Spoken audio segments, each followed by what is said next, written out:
All right, everybody, tonight we're going to be using jackfruit. Jackfruit is something I've wanted to learn how to use, and I'm going to do a recipe that's like a barbecued jackfruit that you might use in a pulled pork sandwich, something like that. But I'm doing this recipe mostly so I can kind of get used to the way that jackfruit tastes and textures and how it can be used, and see how it goes with the barbecue sauce, because that's a lot of the recipes. The way they do it is with a type of barbecue sauce over maybe like in a hamburger type bun, or you could put it over toast. In some of these recipes, they put it over potatoes.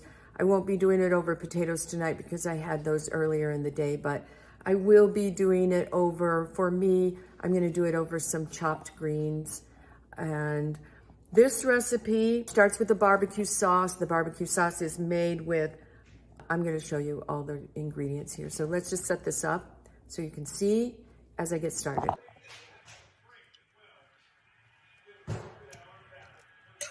So if I were going to do this again, I would do several things differently. This was supposed to be a casserole, like a barbecue jackfruit casserole.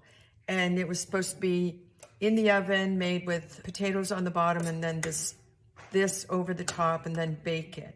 And I think if I were going to do it again, I would double the sauce because it's delicious, and I would cook the onions and garlic in a saucepan, not a saucepan, a fry pan. I would cook them, steam them the way I do. I don't saute in oil, so I just steam them, and that would cook them a little bit faster. And then I would put the rest of the things in the sauce, the edamame and everything. You don't want to cook edamame a long time because it takes on a different flavor. And I really like edamame mostly close to fresh.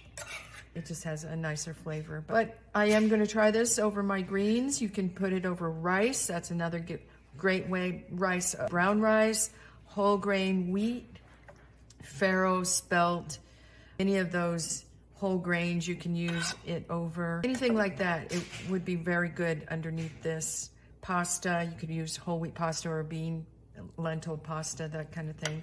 But in any case, it does seem like it needs just a little more protein to be a hearty meal for somebody. So, okay, we'll let you go out there and try it. And this recipe is from Forks Over Knives. It's just one of those. I was experimenting with jackfruit.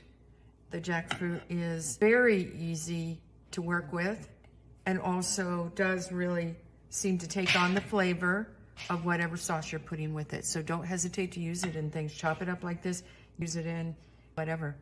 Okay, we'll see you in the next video, everybody. If this is helpful, share it with a friend or family member, like it.